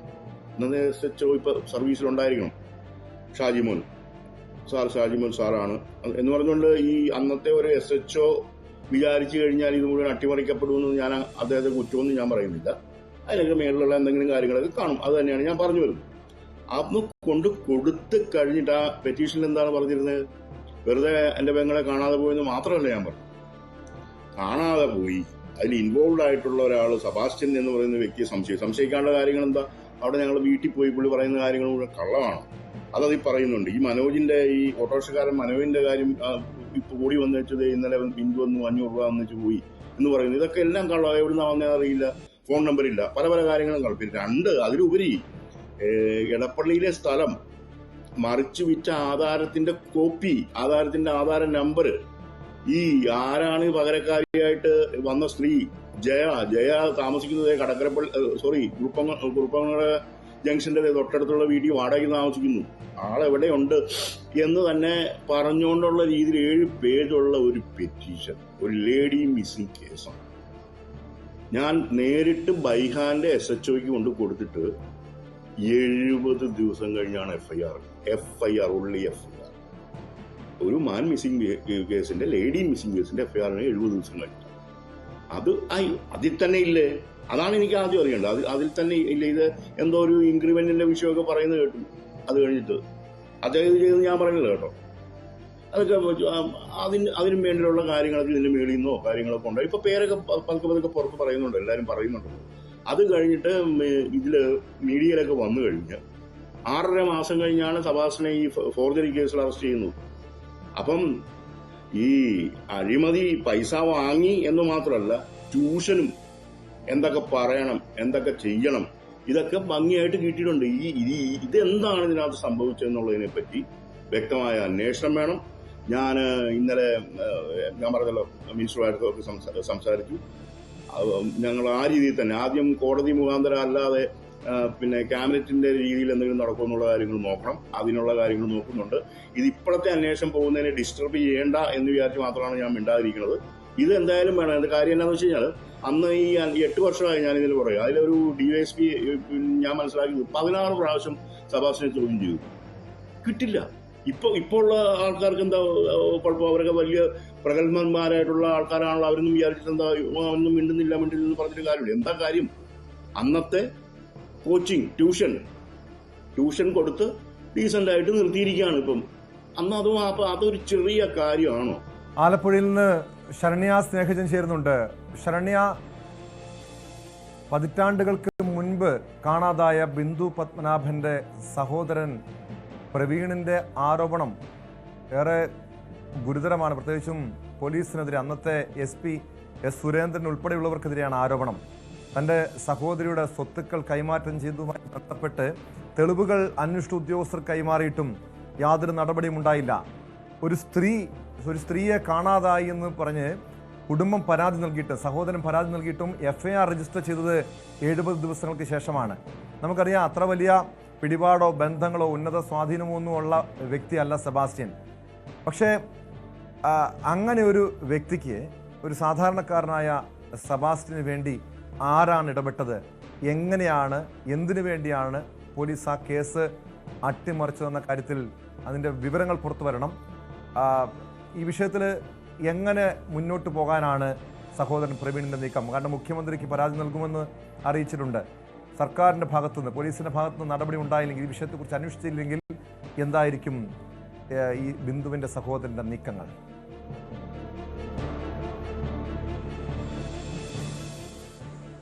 ടോമെ, സെബാസ്റ്റ്യന് ഈ കാലഘട്ടത്തിൽ, അതായത് ബിന്ദു പത്മനാഭൻ തിരോധാന കേസ് രജിസ്റ്റർ ചെയ്യുന്ന കാലഘട്ടത്തിൽ സെബാസ്റ്റ്യന് പണമുണ്ട് എന്നതിനപ്പുറത്തേക്ക് സെബാസ്റ്റ്യനേക്കാൾ സ്വാധീനമുള്ള കുടുംബമായിരുന്നു ബിന്ദു പത്മനാഭൻ്റെത് എന്നുള്ളതാണ്. പക്ഷേ അത്തരത്തിലൊരു പരാതി ആഭ്യന്തര വകുപ്പിന് ആ കുടുംബം കൈമാറുകയും അവിടുന്ന് വളരെ ഫാസ്റ്റായിട്ട് തന്നെ ഒരു ഫയൽ നമ്പർ ഇട്ട് വരികയും ചെയ്ത ആ ഒരു പരാതിയിന്മേൽ പിന്നീട് ആലപ്പുഴയിലേക്ക് എത്തിയപ്പോൾ സംഭവിച്ച ലാഗാണ് അദ്ദേഹം ചൂണ്ടിക്കാട്ടുന്നത്. അതായത് ആദ്യം അന്ന് കുത്തിയതോട് സിഐയുടെ അണ്ടറിലാണ് പട്ടണക്കാട് പോലീസ് സ്റ്റേഷൻ വരുന്നത്. കുത്തിയതോട് SP ക്ക് വന്നു, കുത്തിയതോട് CIക്ക് വന്നു. കുത്തിയതോട് CIയുടെ കയ്യിൽ നിന്നും ബൈ ഹാൻഡ് ആയിട്ട് തന്നെ, അതായത് ഇനി പോസ്റ്റലിന്റെ വൈകലുകൾ വേണ്ട എന്ന് ചൂണ്ടിക്കാട്ടി ബൈ ഹാൻഡ് ആയിട്ടാണ് കൊണ്ടുവന്ന് അത് പട്ടണക്കാട് SHOക്ക് കൊടുത്തത് എന്നുള്ളതാണ് പ്രവീൺ വ്യക്തമാക്കുന്നത്. അതിനുശേഷം, അതായത് അങ്ങനെ ഒരു പരാതി പ്രവീൺ നൽകുമ്പോൾ പോലും ആ പരാതിയുടെ ഒരു ഗൗരവ സ്വഭാവം പ്രവീൺ ചൂണ്ടിക്കാട്ടുകയാണ്. അതായത് സ്വന്തം പെങ്ങളെ കാണാനില്ല എന്ന് മാത്രമല്ല, അവരുടെ മേലുള്ള അവരുടെ അവകാശപ്പെട്ട കോടികൾ വിലമതിക്കുന്ന സ്വത്തുക്കൾ, ആ സ്വത്തുക്കൾ പല രീതിയിൽ വ്യാജ രേഖകൾ ചമച്ച് വ്യാജ വ്യക്തികളെ കൊണ്ടുവന്ന് വ്യാജ പവർ ഓഫ് അറ്റോർണി ഉപയോഗിച്ച് സെബാസ്റ്റ്യൻ എന്ന വ്യക്തി തട്ടിയെടുത്തിരിക്കുന്നു. അത് മാത്രമല്ല, ഈ ഇടപ്പള്ളിയിലെ കോടികൾ വിലമതിക്കുന്ന സ്വത്തിന്റെ രജിസ്ട്രേഷന് വേണ്ടി ഈ പറഞ്ഞ ബിന്ദു പത്മനാഭന് പകരം ജയ എന്ന സ്ത്രീ, പുല്ലുകളങ്ങര സ്വദേശിയായ ജയ എന്ന വ്യക്തിയാണ് പോയി സൈൻ ചെയ്തിരിക്കുന്നതെന്നും അവരുടെ വീട് ഇന്നടുത്താണ് എന്ന ഉൾപ്പെടെ കാര്യങ്ങൾ വ്യക്തമാക്കുന്ന ഒരു പരാതി. അതായത് ആ ഒരു പരാതിയുടെ സ്വഭാവം പരിശോധിച്ചാൽ തന്നെ അത് ഗൗരവകരമാണ്. ഒപ്പം തന്നെ അവരുടെ സഹോദരി ജീവനോടെ ഉണ്ടോ എന്നുള്ള സംശയം, കാരണം ഇത്രയധികം സ്വത്തുക്കൾ തട്ടിയെടുത്തു കഴിഞ്ഞല്ലോ, ഉണ്ടോ എന്നുള്ളൊരു സംശയവും ആർക്ക് വേണമെങ്കിലും നിഴലിക്കാം. പക്ഷേ അങ്ങനെ ഒരു പരാതിയിന്മേൽ കുത്തിയതോടെ പോലീസ് SHOയ്ക്ക് ഷാജിമോൻ ലഭിച്ച പരാതി, അദ്ദേഹമായിരുന്നു തുടക്കത്തിൽ അന്വേഷിച്ച ഉദ്യോഗസ്ഥൻ. അത് പട്ടണക്കാട് SIയുടെ കയ്യിലേക്ക് വന്നപ്പോൾ 70 ദിവസമാണ്, അതായത് ആഭ്യന്തര വകുപ്പിൽ നിന്ന് നമ്പർ ഇട്ട് വന്നൊരു പരാതി ഇവിടെ FIR ഇടാൻ 70 ദിവസം വേണ്ടി വന്നു എന്നുള്ളതാണ്. അതിൽ തന്നെ ഈ കേസിന്റെ തുടക്കം മുതലുള്ള പാളിച്ചകൾ നമുക്ക് മനസ്സിലാക്കാൻ കഴിയും. അതിനുശേഷം പ്രവീൺ പറയുന്നത് പ്രകാരമാണെങ്കിൽ 6.5 മാസത്തിന് ശേഷമാണ് സെബാസ്റ്റ്യനെ, പിന്നീട് അന്വേഷണ ഉദ്യോഗസ്ഥൻ ചേർത്തല DYSP ആയ AG ലാൽ ആയി മാറുന്നു. ഇതിനെല്ലാം മോണിറ്റർ ചെയ്തുകൊണ്ട് നേരത്തെ മോൻസ് മാവുങ്കൽ കേസിലൊക്കെ ആരോപണ വിധേയനായിട്ടുള്ള ജില്ലാ പോലീസ് മേധാവി അന്ന SP സുരേന്ദ്രനാണ് എന്നുള്ളതാണ്. അത്രയും ആളുകളിലേക്ക് ഈ സാധനം വരികയും AG ലാലിലേക്ക് അന്വേഷണം വന്നതിന് ശേഷം 16 തവണയിലേറെ സെബാസ്റ്റ്യനെ ചോദ്യം ചെയ്യാൻ വിളിച്ചു എന്നുള്ളതാണ് ബിന്ദു പത്മനാഭന്റെ സഹോദരൻ വ്യക്തമാക്കുന്നത്. ഈ 16 തവണയും ഇത്രയധികം ഡോക്യുമെന്റ്സുകൾ കൊടുത്തിട്ടും സംശയാസ്പദമായ ഒന്നും പോലീസിന് തോന്നിയില്ല എന്നുള്ള, ആർക്കും കേട്ടാൽ അവിശ്വസനീയമായി തോന്നുന്ന മറുപടിയായിരുന്നു ഉണ്ടായിരുന്നത് എന്നുള്ളതാണ്. പിന്നീട് പോലീസ് പറയുന്നു സെബാസ്റ്റ്യൻ ഒളിവിലേക്ക് പോകുന്നു, കാണാനില്ല എന്നുള്ള വിവരമെന്ന്. ഈ ഒരു ഘട്ടത്തിൽ നമ്മൾ ഓർക്കേണ്ടതുണ്ട്, സെബാസ്റ്റ്യൻ ബിന്ദു പത്മനാഭന്റെ ഇടപ്പള്ളിയിൽ ഉൾപ്പെടെയുള്ള കോടികൾ വിലമതിക്കുന്ന സ്വത്തുക്കൾ വ്യാജ പവർ ഓഫ് അറ്റോർണി ഉണ്ടാക്കി തന്റെ പേരിലേക്ക് മാറ്റി ആ പണത്തിന്റെ ഉടമയായാണ് നിൽക്കുന്നത് എന്നുള്ളതാണ്. സെബാസ്റ്റ്യനെ കയ്യിൽ കിട്ടിയത് വേണ്ട വിധത്തിൽ ഉപയോഗിക്കാനായി പോലീസിന് കഴിഞ്ഞു എന്നുള്ള ആരോപണം ശക്തി പകരുന്നതിനിടയിൽ ആക്ഷൻ കൗൺസിൽ അടക്കം രൂപേഷ് അടക്കമുള്ള ആളുകൾ അത് ഉന്നയിച്ചിരുന്നു. അതിന് കൂടുതൽ ശക്തി പകരുന്ന രീതിയിലാണ് അനുഭവസ്ഥനായ പരാതി നൽകിയ പ്രവീൺ ഈ കാര്യങ്ങൾ വ്യക്തമാക്കുന്നത് എന്നുള്ളതാണ്. തീർച്ചയായും അത് തന്നെയാണ്. കാരണം ശരണ്യെ സൂചിപ്പിച്ച പോലെ അന്ന് ബിന്ദു പത്മനാഭന്റെ തിരോധാനവുമായി ബന്ധപ്പെട്ട് പോലീസ് നടപടി സ്വീകരിച്ചിരുന്നുവെങ്കിൽ ഇതുപോലുള്ള കൂട്ടക്കൊലപാതകങ്ങൾ അരങ്ങേറില്ലായിരുന്നു, അല്ലെങ്കിൽ മറ്റു സ്ത്രീകളുടെ തിരോധാനങ്ങൾ സംഭവിക്കില്ലായിരുന്നു എന്ന കാര്യത്തിൽ യാതൊരു സംശയവുമില്ല. നമുക്കറിയാം, ഏറ്റവും ഒടുവിൽ ശരണ്യ സേഹജ് തന്നെയാണ് പോലീസിന്റെ അന്വേഷണത്തിൽ ഓരോ ലീഡ് നൽകിയത്. കാരണം ഐഷയുടെ തിരോധാനം, സിന്ധുവിൻ്റെ തിരോധാനം, ഏറ്റവും ഒടുവിൽ ജൂലിയുടെ, അതായത് ഈ സെബാസ്റ്റ്യൻ്റെ മുൻ പെൺസുഹൃത്ത് റോസമ്മയുടെ വീട്ടിൽ നിന്നിരുന്ന ജൂലിയുടെ തിരോധാനം ഇവിടം വരെ എത്തിയിരിക്കുന്നു. അതായത് 5 പേരുടെ തിരോധാനവുമായി ബന്ധപ്പെട്ടുള്ള വെളിപ്പെടുത്തലുകൾ, വിവരങ്ങൾ പോലീസിന് ലഭിച്ചിട്ടുണ്ട്. നമ്മൾ അതുമായി ബന്ധപ്പെട്ട വാർത്തകൾ ഓരോന്നും പുറത്തുവിട്ടുകൊണ്ടിരിക്കുന്നു. ജൂലിയെ സംബന്ധിച്ച് പോലീസ് അന്വേഷണം ആരംഭിച്ചിട്ടുണ്ടോ? ജൂലി എവിടെ ആണ് എന്ന് സംബന്ധിച്ചുള്ള എന്തെങ്കിലും സൂചനകൾ ലഭ്യമായിട്ടുണ്ടോ? ആ കേസുമായി ബന്ധപ്പെട്ട നടപടി എവിടം വരെ എത്തിയിട്ടുണ്ട് ശരണ്യ? അതിലേക്കൊന്നും ടോമെ അന്വേഷണ സംഘം ഇതുവരെ പോയിട്ടുണ്ടാവില്ല എന്നുള്ളതാണ്. കാരണം അവർ പ്രാഥമികമായി മാത്രം ഒന്ന് അന്വേഷിച്ചു വിട്ടതിൽ ജൂലി എപ്പോഴോ, അതായത് 2 വർഷങ്ങൾക്ക് മുമ്പ് എപ്പോഴോ കോടതിയിൽ ഒന്ന് ഹാജരാകുന്നതിന് വേണ്ടി ആലപ്പുഴയിലേക്ക് എത്തിയിട്ടുണ്ട് എന്നുള്ളൊരു വിവരം മാത്രം, അത്തരമൊരു സ്ഥിരീകരണം മാത്രമാണ് അവർക്കുള്ളത്. അതിനപ്പുറത്തേക്ക് നിലവിൽ ആ സ്ത്രീയുടെ സ്റ്റാറ്റസ് എന്താണ് എന്നുള്ളത് ഒരു അന്വേഷണ പരിധിയിലേക്ക് വന്നിട്ടില്ല എന്നുള്ളതാണ്. ഇവരുമായി ബന്ധപ്പെട്ട സ്ത്രീകളുടെ അന്വേഷണം, അത് ഇവരുമായി ബന്ധപ്പെട്ടവരെല്ലാവരും സംശയത്തിന് നിഴലിലേക്ക് പോകേണ്ട ആളുകളാണ്. കാരണം കണ്ണിന്റെ മുന്നിൽ നിന്നാണ് 4 സ്ത്രീകൾ തിരുവഴയിൽ ചേർത്തലയിൽ നിന്നും കാണാതായത്. ജൈനമ്മയുടെ കേസ് വന്നപ്പോൾ മാത്രമാണ് ചേർത്തലയിൽ കോട്ടയം ടീമിന്റെ അവരുടെ എഫേർട്ടിന്റെ ഭാഗമായി മാത്രമാണ് ഇങ്ങനെ ഒരു സെബാസ്റ്റ്യൻ എന്നുള്ള ഒരു കൊടും ക്രിമിനലായ വ്യക്തിയുടെ യഥാർത്ഥ മുഖം പുറത്തേക്ക് വരുന്നത്. അതുവരെ സെബാസ്റ്റ്യൻ സംശയത്തിന്റെ നിഴലിൽ നിന്നിരുന്ന ഒരു വ്യക്തിയാണ് എന്നുള്ളതാണ്. അതിൽ തന്നെ നമുക്ക് നേരത്തെ സൂചിപ്പിച്ചതുപോലെ തന്നെ നമുക്കറിയാം ഈ കേസുകളൊന്നും തന്നെ ഗൗരവം ഉള്ള രീതിയിൽ അന്വേഷിക്കപ്പെട്ടിട്ടില്ല. ഐഷ തിരോധാനത്തിലേക്ക് പോകുമ്പോൾ ഐഷയുടെ പേരിൽ തന്നെയാണെങ്കിലും നമ്മൾ വ്യക്തമാക്കുന്ന കാര്യം, ഐഷയുടെ കാര്യത്തിൽ റോസമ്മ എന്ന കഥാപാത്രത്തെ നമ്മൾ ന്യൂസ് 18 തന്നെ പുറത്തേക്ക് കൊണ്ടുവരുമ്പോഴാണ് ഈ സെബാസ്റ്റ്യനുമായി ബന്ധപ്പെട്ട് ഗൗരവമുള്ള ഒരു വിഷയം അതിനകത്തുണ്ട് എന്നുള്ളൊരു സ്ഥിരീകരണത്തിലേക്ക് വരികയും ഐഷ കേസും തിരുവിഴയിലെ സിന്ധുവിന്റെ കേസും റീഓപ്പൺ ചെയ്യുന്നത് എന്നുള്ളതാണ്. അപ്പോൾ ഈ സ്ത്രീകളൊന്നും എവിടെ പോയി, അല്ലെങ്കിൽ ഇവർക്ക് എന്ത് സംഭവിച്ചു എന്ന് എന്തുകൊണ്ട് അന്വേഷണ സംഘത്തിന് കണ്ടെത്താൻ കഴിഞ്ഞില്ല എന്നുള്ളതാണ്. മാത്രമല്ല വരുമാനങ്ങൾ ഉണ്ടാക്കിയിരുന്ന സ്ത്രീകളാണ്, കുടുംബത്തിന്റെ നെടുന്തൂണുകളായിരുന്ന ആളുകളാണ്. പക്ഷെ ഇവർക്കൊന്നും ചോദിക്കാൻ ആരുമില്ലാത്ത വളരെ ഒറ്റപ്പെട്ട് ജീവിക്കുന്ന സ്ത്രീകളായിരുന്നു എന്നുള്ളതാണ്. അപ്പോൾ വളരെ ടാർഗറ്റഡ് ആയിട്ട് ആളുകളെ കൊണ്ടുപോകുന്നു. ഒപ്പം ഈ ബിന്ദുവിന്റെ ബ്രദർ പറഞ്ഞൊരു കാര്യം വളരെ പ്രധാനപ്പെട്ട, അതായത് ഈ 16 തവണ ഡിവൈഎസ്പി സെബാസ്റ്റ്യനെ കാണുമ്പോഴും അതിനുശേഷം ഇന്നത്തെ അന്വേഷണ സംഘം നേരിടുന്ന ഏറ്റവും വലിയ വെല്ലുവിളി എന്താണ്? സെബാസ്റ്റ്യനിൽ നിന്ന് വിവരങ്ങൾ കിട്ടുന്നേയില്ല.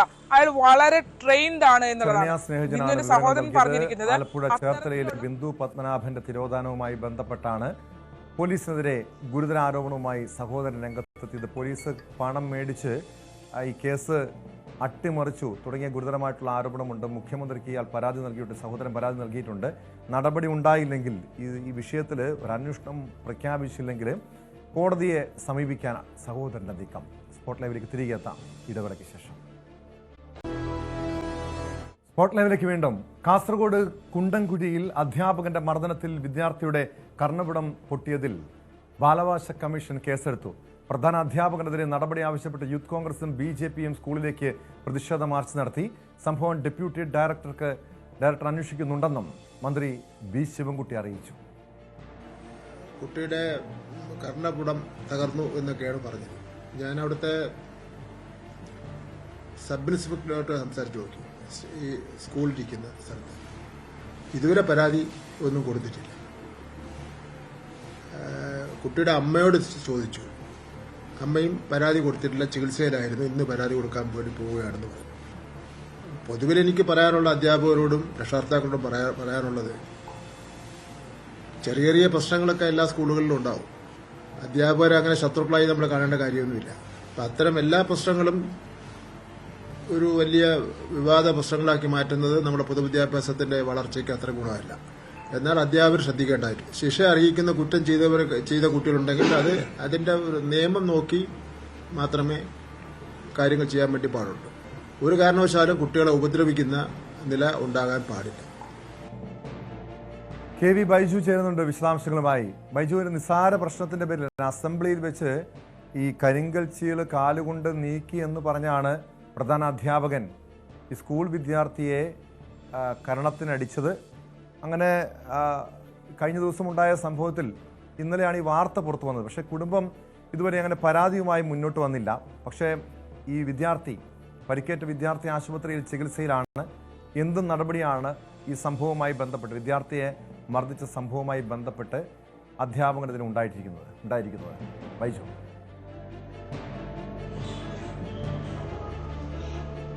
ടോമെ, പോലീസ് പെട്രോളിലൂടെയാണ് ഇത്തരത്തിലൊരു സംഭവം പുറം ലോകം അറിയുന്നത്. അതായത് കഴിഞ്ഞ തിങ്കളാഴ്ചയാണ് ഇത്തരത്തിലൊരു സംഭവം നടക്കുന്നത്. ഈ അസംബ്ലിയിൽ ഇത്തരത്തിൽ ശബ്ദമുണ്ടാക്കിയെന്ന് പറഞ്ഞതിന് ഈ കുട്ടിയെ ക്രൂരമായി ആക്രമിക്കുകയായിരുന്നു. അതായത് ചെവിക്ക് അടിക്കുക, അതിനുശേഷം കർണപടം പൊട്ടുന്ന ഒരു സാഹചര്യം ഈ കുട്ടിക്കുണ്ടാവുക. ആശുപത്രിയിൽ പ്രാഥമിക ചികിത്സ തേടിയപ്പോൾ വിദഗ്ധ ചികിത്സ തേടണമെന്ന് ആവശ്യപ്പെടുകയും പിന്നീട് കാസർകോട്ടെ ഒരു വിദഗ്ധ ആശുപത്രിയിൽ എത്തിയപ്പോൾ ഇത് ഇത്തരത്തിൽ കർണപുടം പൊട്ടിയിട്ടുണ്ടെന്നും ഇതിന് ശസ്ത്രക്രിയ വേണമെന്നും നിർദ്ദേശിക്കുകയായിരുന്നു. ഏതായാലും നിലവിൽ ഈ കേസിൽ പരാതി നൽകിയിട്ടില്ല. അല്പസമയത്തിനകം ഇവരുടെ അമ്മ ഈ ബേഡകം പോലീസിൽ പരാതി നൽകുമെന്നാണ് അറിയിച്ചിട്ടുള്ളത്. എന്നാലും ഈ സംഭവത്തിൽ ഇപ്പോൾ ഏറ്റവും പ്രധാനം ഈ ബാലാവകാശ കമ്മീഷൻ സ്വമേധയാ കേസെടുത്തിട്ടുണ്ട് എന്നതാണ്. മാത്രമല്ല നാളെ ഇദ്ദേഹം ഈ കുട്ടിയുടെ വീട് സന്ദർശിക്കുമെന്നും അറിയിച്ചിട്ടുണ്ട്. അതോടൊപ്പം വിദ്യാഭ്യാസ മന്ത്രിയും പറഞ്ഞതും വളരെ പ്രധാനമാണ്. സ്കൂളുകളിൽ ഉണ്ടാകുന്ന ചെറിയ പ്രശ്നത്തിന് അധ്യാപകർ ഇത്തരത്തിൽ വലിയ തോതിലുള്ള ശിക്ഷ നൽകുന്നത് അത് അത്തരം നടപടികൾ ഉണ്ട് എന്നതിന് തെളിയിക്കുന്ന ഒരു സംഭവം കൂടിയാണ് ഈ കുണ്ടംകുഴി ഗവൺമെന്റ് ഹയർ സെക്കൻഡറിയിൽ നടന്ന ഈ സംഭവം. എന്തായാലും ഇതിൽ പ്രതിഷേധവും ശക്തമായിട്ടുണ്ട്. അല്പസമയം മുമ്പാണ് യൂത്ത് കോൺഗ്രസിന്റെ നേതൃത്വത്തിൽ ഈ സ്കൂളിലേക്ക് പ്രതിഷേധ മാർച്ച് നടത്തിയത്. ചെറിയ തോതിലുള്ള സംഘർഷം ഈ മാർച്ചിനിടയിൽ ഉണ്ടായി. പ്രധാനമായും യൂത്ത് കോൺഗ്രസ് ആവശ്യപ്പെടുന്നത് ഈ പ്രധാന അധ്യാപകനെ സ്കൂളിൽ നിന്നും പുറത്താക്കണമെന്നാണ്. അതോടൊപ്പം SFIയുടെ മാർച്ചും BJPയുടെ മാർച്ചും ഇത് സംബന്ധിച്ച് ഈ സ്കൂളിലേക്ക് ഉണ്ടായി. അല്പസമയം മുമ്പാണ് ഇതെല്ലാം നടന്നത്. എന്തായാലും വലിയ തോതിലുള്ള പ്രതിഷേധം ഉയരുന്നുണ്ട്. അതിനിടയിലാണ് ഈ പ്രധാന അധ്യാപകൻ ഇപ്പോൾ അവധിയിൽ പോയ ഒരു സാഹചര്യമുണ്ട്. ഇതിൽ മറ്റൊരു പ്രധാനപ്പെട്ട കാര്യമുള്ളത്, ഈ പ്രധാന അധ്യാപകൻ PTA കമ്മിറ്റിയോട് ഇപ്പോൾ അറിയിച്ചിരിക്കുന്നു തന്റെ കയ്യിൽ നിന്നും ഇത്തരത്തിലൊരു തെറ്റു പറ്റി എന്ന ഒരു കാര്യം അദ്ദേഹം സമ്മതിക്കുന്നു. അതായത് ചെറിയ തോതിൽ കൈ വീശിയതാണ്. ആ സമയത്ത് ഇത്തരത്തിൽ ചെവിക്ക് ശക്തമായി കൊള്ളുകയായിരുന്നു. അങ്ങനെയാണ് ഈ സംഭവം എന്നാണ് ഈ പ്രധാന അധ്യാപകൻ പറയുന്നത്. എന്ത് തന്നെ ആയാലും ഇത്തരത്തിലൊരു അസംബ്ലി നടക്കുന്നു, അവിടെ ഇങ്ങനെ ഒരു ശബ്ദം ഉണ്ടാക്കി എന്ന് പറയുമ്പോൾ ആ കുട്ടിയെ എല്ലാവരോടും കാണെ ഇത്തരത്തിൽ മർദ്ദിക്കുന്നു, ഇത്തരത്തിൽ വലിയ ക്രൂരമായി അടിക്കുന്നു. മാത്രമല്ല ഈ സഹോദരി ഉണ്ടായിരുന്നു, ഈ 10ാം ക്ലാസ്സുകാരന്റെ സഹോദരി ഉണ്ടായിരുന്നു. ഇത് കണ്ട് സഹോദരി ബോധം കെട്ട് വീഴുന്ന സാഹചര്യം വരെ ഉണ്ടായിരുന്നു. അത്തരത്തിൽ എല്ലാ ആളുകളുടെയും മുന്നിൽ ആണ് ഈ കുട്ടിയെ ഇത്ര ആക്രമിച്ചത്. ഏതായാലും ഇന്ന് പരീക്ഷയാണ്, ഓണപരീക്ഷ തുടങ്ങുന്നതാണ് 10ാം ക്ലാസ്സിന്. അതുകൊണ്ട് തന്നെ ഈ കുട്ടി ഇന്ന് പരീക്ഷ എഴുതാൻ എത്തിയിട്ടുണ്ട്. പരീക്ഷ കഴിഞ്ഞ് അതിനുശേഷം ഒരു 4 മണിയോടുകൂടി ബേഡകം പോലീസിൽ ഇവർ പരാതി നൽകുമെന്നാണ് അറിയിച്ചിട്ടുള്ളത്. എന്നാലും പോലീസ് ഇതിൽ ഇനി എന്ത് കേസെടുക്കുന്നു അതൊക്കെ ഇനി അറിയേണ്ടതുണ്ട്. ഇതിനിടയിൽ വളരെ പ്രധാനപ്പെട്ട മറ്റൊരു കാര്യം കൂടി സൂചിപ്പിക്കാനുള്ളത്, ടോമെ, കഴിഞ്ഞ ഏതാനും ദിവസങ്ങൾക്ക് മുൻപ് ഇതേ പോലീസ് നമ്മൾ സ്പോർട് ന്യൂസിൽ ചർച്ച ചെയ്തതാണ് കാസർഗോഡ് ജില്ലയിലെ റാഗിങ്ങുമായി ബന്ധപ്പെട്ട കഥ. ഇതേ ഗവൺമെന്റ് സ്കൂളിൽ, അതായത് കുണ്ടംകുഴി ഗവൺമെന്റ് ഹയർ സെക്കൻഡറിയിൽ 7 +2 വിദ്യാർത്ഥികൾ +1 വിദ്യാർത്ഥിയെ ഷൂസ് ധരിച്ചെത്തിയതിനും ടീഷർട്ട് ധരിച്ചെത്തിയതിനും ക്രൂരമായി ആക്രമിക്കുന്ന, മർദ്ദിക്കുന്ന ഒരു സംഭവം കൂടി ഇതേ സ്കൂളിൽ ഉണ്ടായിട്ടുണ്ട്. അതിലിപ്പോൾ 7 വിദ്യാർത്ഥികളെ സസ്പെൻഡ് ചെയ്തിട്ടുണ്ട്. അത്തരം സംഭവങ്ങൾ നടക്കുന്ന ഒരു സ്കൂളാണ്. ഏതായാലും വിദ്യാഭ്യാസ വകുപ്പിന്റെ ഭാഗത്തു നിന്നും ഇത്തരം നടപടികൾ ഇല്ലാതിരിക്കാനുള്ള കർശനമായ ഇത്തരത്തിൽ നടപടി ഉണ്ടാകണമെന്നൊരു ആവശ്യം തന്നെയാണ് ഇപ്പോൾ ഉയർന്നിരിക്കുന്നത്. ഏതായാലും അധ്യാപകൻ ഇപ്പോൾ ഈ അവധിയിൽ പോയിട്ടുണ്ട്. അധ്യാപകൻ തെറ്റ് സമ്മതിച്ചിട്ടുണ്ട്. ഇനി ഈ അധ്യാപകനെതിരെ നടപടി ഉണ്ടാകുമെന്ന് മന്ത്രി അറിയിച്ചിട്ടുണ്ട്. DDയെ അന്വേഷിക്കാൻ ചുമതലപ്പെടുത്തിയിട്ടുണ്ട്. പ്രത്യേകിച്ചും പ്രിൻസിപ്പലിനെതിരെ ഇത്രയധികം ഗുരുതരമായിട്ടുള്ള ആരോപണം ഉയർന്നു വന്ന പശ്ചാത്തലത്തിൽ, കാരണം ഇതിനു മുൻപ് അവിടെ റാഗിംഗ് പരാതി ഉയർന്നു വന്നപ്പോഴും അന്ന് അവിടെ ഈ ആരോപണ വിധേയരായിട്ടുള്ള വിദ്യാർത്ഥികൾക്കെതിരെ നടപടി സ്വീകരിക്കാൻ തയ്യാറായിരുന്നില്ല. കർശനമായ, പ്രത്യേകിച്ചും റാഗിംഗ് നിരോധന നിയമമുള്ള ഒരു നാട്ടിൽ ഈ രീതിയിൽ വിദ്യാർത്ഥി സംഘർഷം അല്ലെങ്കിൽ ജൂനിയർ വിദ്യാർത്ഥികളെ, സ്കൂൾ വിദ്യാർത്ഥികളെ സീനിയർ വിദ്യാർത്ഥികൾ മർദ്ദിക്കുന്ന സംഭവം ഉണ്ടാകുമ്പോഴും ഈ അധ്യാപകന്റെ ഭാഗത്തുനിന്ന്, പ്രധാന അധ്യാപകന്റെ ഭാഗത്തുനിന്ന് നടപടി ഉണ്ടാകുന്നില്ല. എന്ത് നടപടിയായിരിക്കും ഈ ഇത്തരം, പ്രത്യേകിച്ച് ഇപ്പോഴത്തെ ഈ ഒരു ആരോപണത്തിന്റെ പശ്ചാത്തലത്തിൽ പ്രധാന അധ്യാപകനെതിരെ സ്വീകരിക്കുക?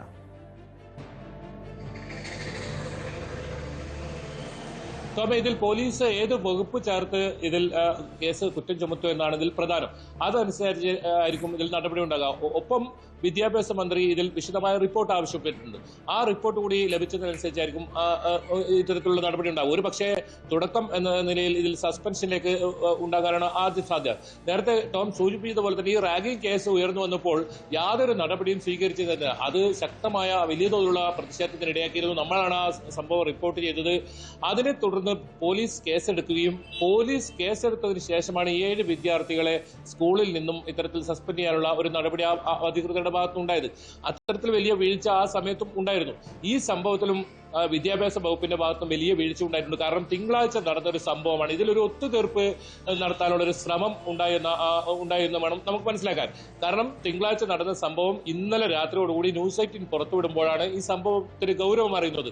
അതിനുശേഷമാണ് പിന്നീട് ഈ അമ്മ പ്രതികരിക്കുന്നതും മാത്രമല്ല ഈ വിദ്യാർത്ഥി ഉൾപ്പെടെ ന്യൂസ് 18നോട് പ്രതികരിക്കുന്ന സാഹചര്യം ഉണ്ടായതും. എന്തായാലും ഇതിൽ ഒത്തുതീർപ്പ് ശ്രമം നടന്നിരുന്നു. ഇപ്പോൾ ഈ പ്രധാനാധ്യാപകൻ പറയുന്നത് ഈ കുട്ടിയുടെ മുഴുവൻ ചെലവും താൻ വഹിക്കാം, തന്റെ കയ്യിൽ നിന്നും ഒരു തെറ്റ് സംഭവിച്ചു, കൈ വീശുന്നതിനിടെ ഇത്തരത്തിൽ ശക്തമായി ചെവിക്ക് കൊള്ളുന്ന ഒരു സാഹചര്യമാണ് ഉണ്ടായിരുന്നത്, താൻ മനഃപൂർവ്വം ഇത്തരത്തിൽ മർദ്ദിക്കാൻ ഉദ്ദേശിച്ചില്ല എന്നാണ് PTA കമ്മിറ്റിക്ക് മുമ്പാകെ ഇദ്ദേഹം പറഞ്ഞിരുന്നത്. മാധ്യമങ്ങൾക്ക് മുന്നിൽ ഇദ്ദേഹം ഇതുവരെ ഏതെങ്കിലും തരത്തിൽ പ്രതികരിക്കാൻ തയ്യാറായിട്ടില്ല. പക്ഷേ PTA കമ്മിറ്റിക്ക് മുമ്പിൽ ഇങ്ങനെയാണ് പറഞ്ഞതെന്നാണ് PTA കമ്മിറ്റി വ്യക്തമാക്കുന്നത്.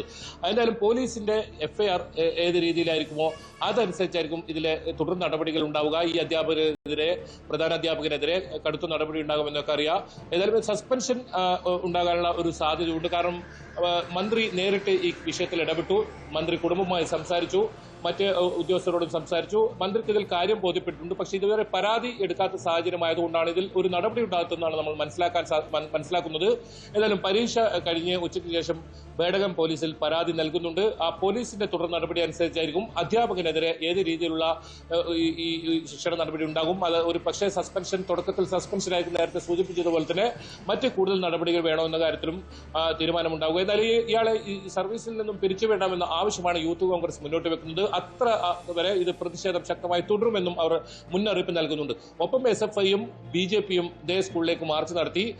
മാർച്ചിൽ നേരിയ തോതിലുള്ള സംഘർഷമുണ്ടായി, ഉന്തും തള്ളും ഒക്കെ ഉണ്ടാകുന്ന സാഹചര്യമുണ്ടായി.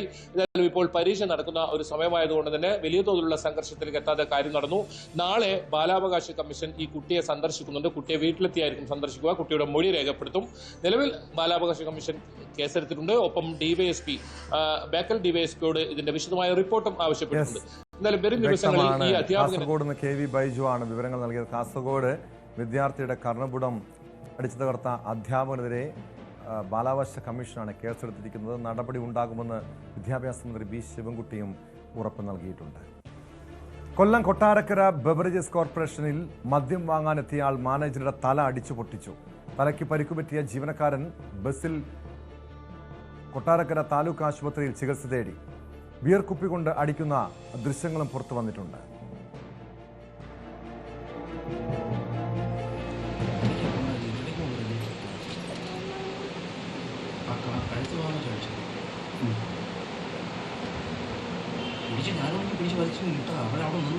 അവിടെ നിന്നോ അടുത്തമാരൊന്നും ആകില്ല. അപ്പോഴത്തെ പോലീസിന് വിളിക്കാനാണ്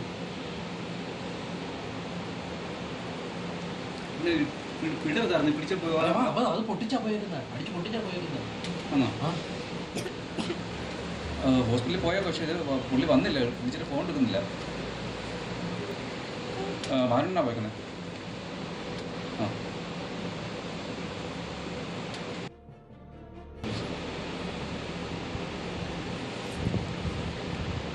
വിനീഷ് ചേരുന്നുണ്ട് വിവരങ്ങളുമായി.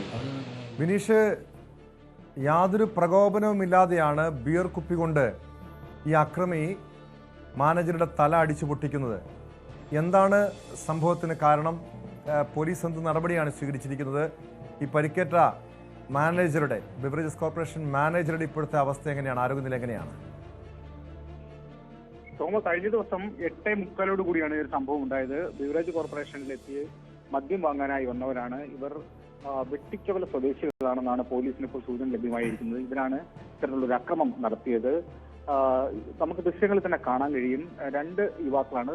ഇതിനോടൊപ്പം നിന്ന ഒരാൾ മൊബൈൽ ഫോൺ ചിത്രീകരിക്കുന്നതായിട്ട് കാണുന്നുണ്ട്. അപ്പോൾ ഇതിൽ പ്രകോപിതനായ ജീവനക്കാരൻ മൊബൈൽ ഫോൺ തട്ടി നീക്കുന്നതായിട്ട് കാണാൻ കഴിയുന്നു. അങ്ങനെയാണ് മറ്റേയാൾ ബിയർ കുപ്പി എടുത്ത് അയാളുടെ തലയിലേക്ക് അടിക്കുന്നു. ഇതാണ് ദൃശ്യങ്ങൾ ഇപ്പോൾ പുറത്തു വന്നിരിക്കുന്നത്. സംഭവത്തിൽ തലയ്ക്ക് പരിക്കേറ്റ ജീവനക്കാരൻ കൊട്ടാരക്കര താലൂക്ക് ആശുപത്രിയിൽ ചികിത്സ തേടിയായിരുന്നു കഴിഞ്ഞ ദിവസം. എന്നിട്ട് അയാൾ ഇപ്പോൾ കൊട്ടാരക്കര പോലീസിൽ പരാതി നൽകി. പോലീസ് വന്ന ദൃശ്യങ്ങൾ കൃത്യമായി പരിശോധിച്ച് പ്രതികളെ പിടികൂടാനുള്ള വലിയൊരു ശ്രമത്തിലാണ്. എന്തായാലും ഇപ്പോൾ പരിക്ക് പറ്റിയാൽ കൊട്ടാരക്കര താലൂക്ക് ആശുപത്രിയിൽ ചികിത്സ തുടരുന്ന സാഹചര്യമാണ് ഉള്ളത്.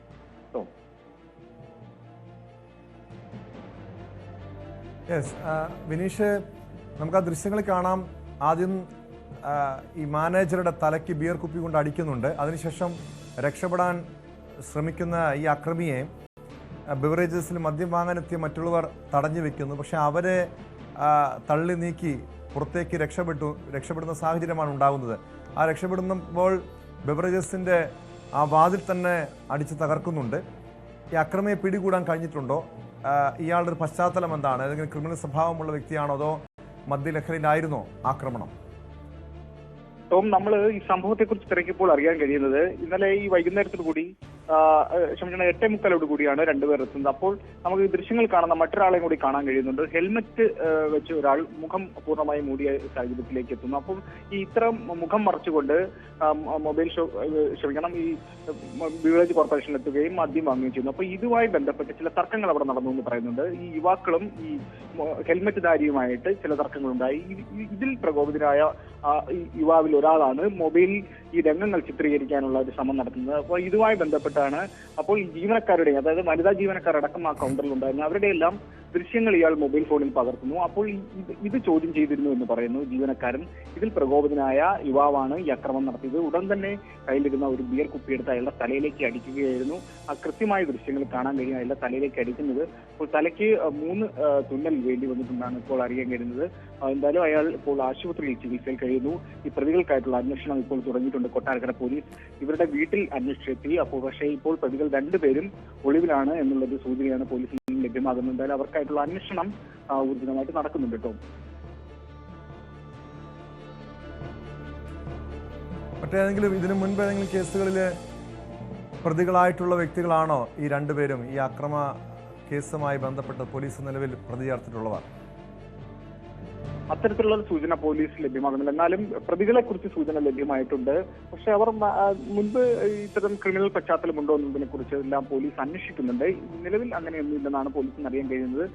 പ്രതികളെ പിടികൂടുന്നതിനോടൊപ്പം തന്നെ കൂടുതൽ വിവരങ്ങൾ കൂടി വ്യക്തമാവുന്നതും. എന്തായാലും എന്താണ് ഇങ്ങനെ ഒരു പ്രകോപനം ഉണ്ടാകാനുണ്ടായ ഒരു സാഹചര്യത്തെ കുറിച്ചെല്ലാം പോലീസ് അന്വേഷിക്കുന്നുണ്ട്. പെട്ടെന്ന് തന്നെ ജീവനക്കാരന് നേരെ ഇങ്ങനെ ഒരു ആക്രമണം ഉണ്ടാകുന്നു. നമ്മൾ ജീവനക്കാരനുമായിട്ട് അല്പസമയം മുന്നേ സംസാരിച്ചപ്പോൾ അറിയാൻ 8:45 കൂടിയായി ബിവറേജ് കോർപ്പറേഷൻ അടയ്ക്കേണ്ട സമയമായപ്പോൾ വലിയ തിരക്കായിരുന്നു. നിരവധി ആൾക്കാർ വരുന്നുണ്ടായിരുന്നു. ഈ സമയത്താണ് ഇത്തരത്തിലൊരു അക്രമം ഉണ്ടായിരിക്കുന്നത്. ഇതിൽ നിന്നും അയാൾ ദൃശ്യങ്ങൾ തന്നെ കാണാൻ കഴിയും. അവിടെ നിന്നും രക്ഷപ്പെടാൻ ശ്രമിക്കുന്നുണ്ട്. അപ്പം ജീവനക്കാർ ഉൾപ്പെടെ അയാളെ പിടിച്ച് ഷോപ്പിനുള്ളിലേക്ക് കൊണ്ടുവരുന്നതും കാണാൻ കഴിയും. എന്നിട്ടാണ് അവിടെ നിന്നും കുതിരി ഇയാൾ അവിടെ നിന്ന് ഓടി രക്ഷപ്പെട്ട ഒരു സാഹചര്യം ഉണ്ടായത്. എന്തായാലും ഈ ദൃശ്യങ്ങൾ വ്യക്തമാണ്. ഇതിൽ ഈ പ്രതികളുടെ മുഖം വ്യക്തമാണ്. അപ്പോൾ വെട്ടിക്കവല ഉള്ള സ്വദേശികളാണ് 2 പേരെന്നാണ് അറിയാൻ കഴിയുന്നത്. അതുമായി ബന്ധപ്പെട്ടുള്ള അന്വേഷണമാണ് ഇപ്പോൾ നടക്കുന്നത്. ഉടൻ തന്നെ പ്രതികൾ പിടിയിലാകും എന്നുള്ള വലിയൊരു പ്രതീക്ഷയിലാണ് ഇപ്പോൾ ഉള്ളത്.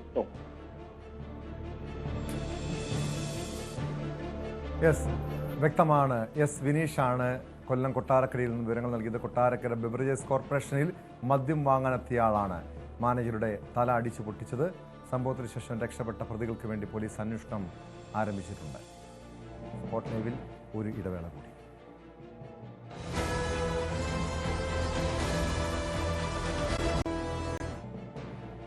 സ്പോട്ട് ലൈവ് തുടരുന്നു. തിരുവനന്തപുരം പൂജപ്പുര സെൻട്രൽ ജയിലിന് സമീപം ജയിൽ വകുപ്പ് നടത്തുന്ന ഭക്ഷണശാലയിൽ മോഷണം. 4 ലക്ഷത്തോളം രൂപ നഷ്ടപ്പെട്ടു. കഫറ്റീരിയയുടെ പിന്നിലെ വാതിൽ പൊളിച്ച് മോഷ്ടാവ് അകത്ത് കയറുകയായിരുന്നു. ഇവിടെ നിന്ന് താക്കോലെടുത്ത് തൊട്ടടുത്ത ഓഫീസിൽ നിന്ന് മേശയുടെ പൂട്ട് തുറന്നായിരുന്നു മോഷണം.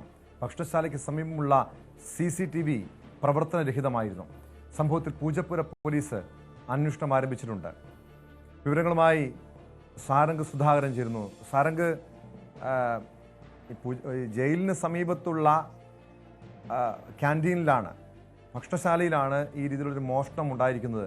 പക്ഷെ അതും ഞെട്ടിപ്പിക്കുന്ന കാര്യം ഈ പോലീസിൻ്റെ കൺമുന്നിൽ ഇതുപോലുള്ള സംഭവം ഉണ്ടാകുന്നു. പ്രതിയെ ഇതുവരെയും കണ്ടെത്താൻ കഴിഞ്ഞിട്ട് യാതൊരു സൂചനയുമില്ല.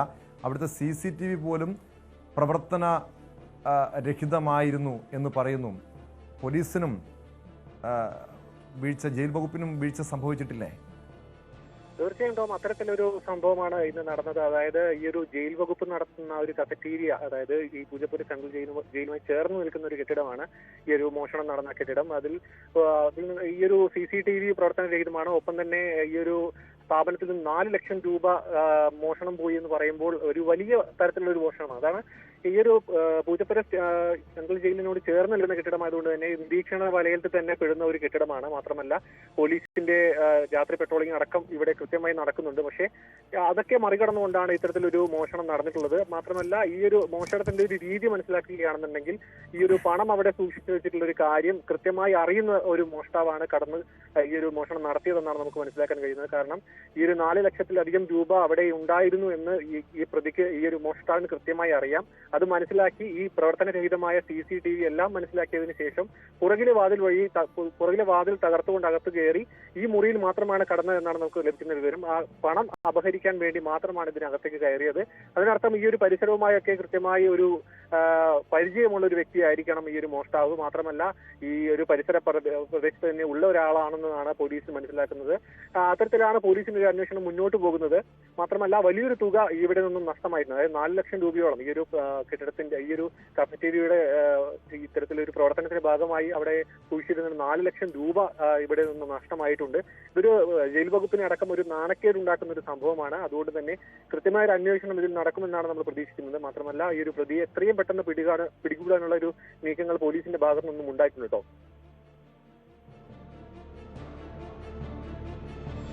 തീർച്ചയായും. പക്ഷേ ഇങ്ങനൊരു സംഭവം ഉണ്ടാകുമ്പോൾ ഇവിടെ വീഴ്ച വരുത്തിയ ഉദ്യോഗസ്ഥർക്കെതിരെ നടപടി ആവശ്യമല്ല. ഇത് ആരാണ് ഈ മോഷണം നടത്തിയതിനെ സംബന്ധിച്ച് എന്തെങ്കിലും സൂചനയുണ്ടോ? ഏതെങ്കിലും ജീവനക്കാർക്ക് ഇതിൽ പങ്കുണ്ടോ? അതോ പുറമേ നിന്ന് എത്തിയ ആരെങ്കിലും? അങ്ങനെ പ്രത്യേകിച്ച് ഈ ജയിൽ വകുപ്പിന് കീഴിലുള്ള ഒരു ഭക്ഷണശാലയിലെത്തി മോഷണം നടത്തണമെങ്കിൽ അത് പുറമേ നിന്ന് ഒരാൾക്കത്ര എളുപ്പമുള്ള കാര്യമാണോ സാരംഗ്?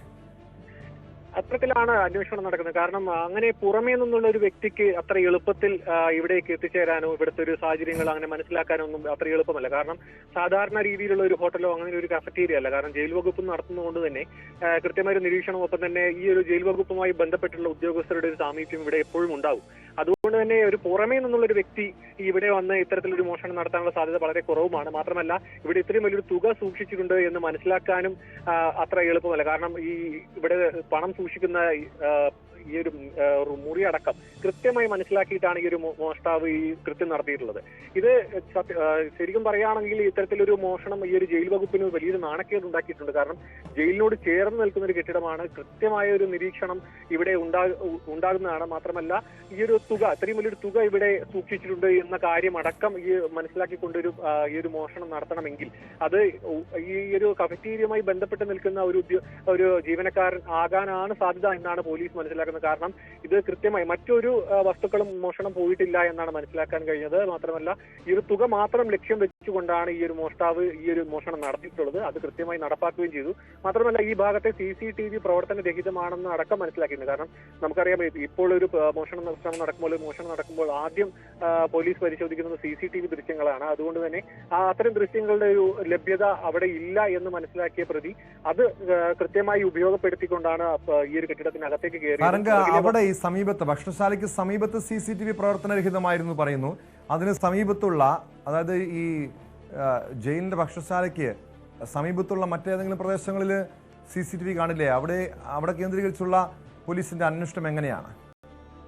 തീർച്ചയായിട്ടും അത്തരത്തിലൊരു അന്വേഷണമാണ് പോലീസ് നിലവിൽ നടത്തുന്നത്. പക്ഷേ ഈ ഒരു ജയിൽ വകുപ്പ് നടത്തുന്ന ഈ കഫറ്റീരിയ റോഡിൽ നിന്നും കുറച്ച് ഒരു 10-20 മീറ്റർ ഉള്ളിലേക്ക് കയറിക്കൊണ്ട് ഒരു കോമ്പൗണ്ടിനകത്താണ് സ്ഥിതി ചെയ്യുന്നത്. അടുത്തടുത്ത് മറ്റ് കെട്ടിടങ്ങളൊന്നും തന്നെ ഇല്ല. അതുകൊണ്ട് തന്നെ ആ ഒരു CCTV കേന്ദ്രീകരിച്ചുള്ള അന്വേഷണം അത്ര കണ്ട് എളുപ്പത്തിൽ നടത്താൻ പോലീസിന് കഴിയുമെന്ന് തോന്നുന്നില്ല. കാരണം തൊട്ടടുത്ത് മറ്റ് സ്ഥാപനങ്ങളും മറ്റും ഉണ്ടാകുമ്പോഴാണ് ഇത്തരത്തിലുള്ള മോഷണങ്ങളിൽ CCTV പോലീസിന് വളരെയധികം സഹായകരമാകുന്നത്. പക്ഷേ ഇത്തരം രാത്രി സമയത്ത് ഈ ഒരു ഭാഗങ്ങളിൽ ആരെങ്കിലും ഇത്തരത്തിലുള്ള ദുരൂഹ സാഹചര്യത്തിൽ അങ്ങോട്ട് സഞ്ചരിക്കുന്ന അത്തരത്തിലുള്ള ദൃശ്യങ്ങൾ ലഭിച്ചാൽ മാത്രമേ പോലീസിന് അങ്ങനെ അത് കേന്ദ്രീകരിച്ചുകൊണ്ടുള്ള ഒരു അന്വേഷണം നടത്താൻ കഴിയുള്ളൂ. വിരലടയാള വിദഗ്ധരും മറ്റ് ഫോറൻസിക് വിദഗ്ധരടക്കം ഇവിടെ വന്ന് പരിശോധന നടത്തി അത്തരത്തിലുള്ള ഒരു അന്വേഷണവും പിന്നെ ഈ ഒരു ജീവനക്കാർക്ക് മറ്റ് സംശയങ്ങൾ എന്തെങ്കിലും ഉണ്ടോ, ഇത്തരത്തിലൊരു ഈ ഒരു രഹസ്യ സ്വഭാവത്തിൽ ഈ ഭാഗത്ത് ആരെങ്കിലും വന്നിട്ടുണ്ടോ എന്നടക്കമുള്ള പരിശോധനകളാണ് ഈ ഒരു പോലീസ് നിലവിൽ നടത്തുന്നത്. എത്രയും പെട്ടെന്ന് പ്രതിയെ കണ്ടെത്താൻ ഉള്ള ഒരു ശ്രമം പോലീസ് നടത്തുന്നുണ്ട്. ഈ ഒരു CCTV മാത്രം ഉപയോഗപ്പെടുത്താതെ മറ്റ് ശാസ്ത്രീയ വശങ്ങളും കൂടി ഉപയോഗപ്പെടുത്തിക്കൊണ്ട് പ്രതിയിലേക്ക് എത്താനുള്ള ശ്രമമാണ് നിലവിൽ പോലീസ് സ്വീകരിച്ചിരിക്കുന്നത് കേട്ടോ.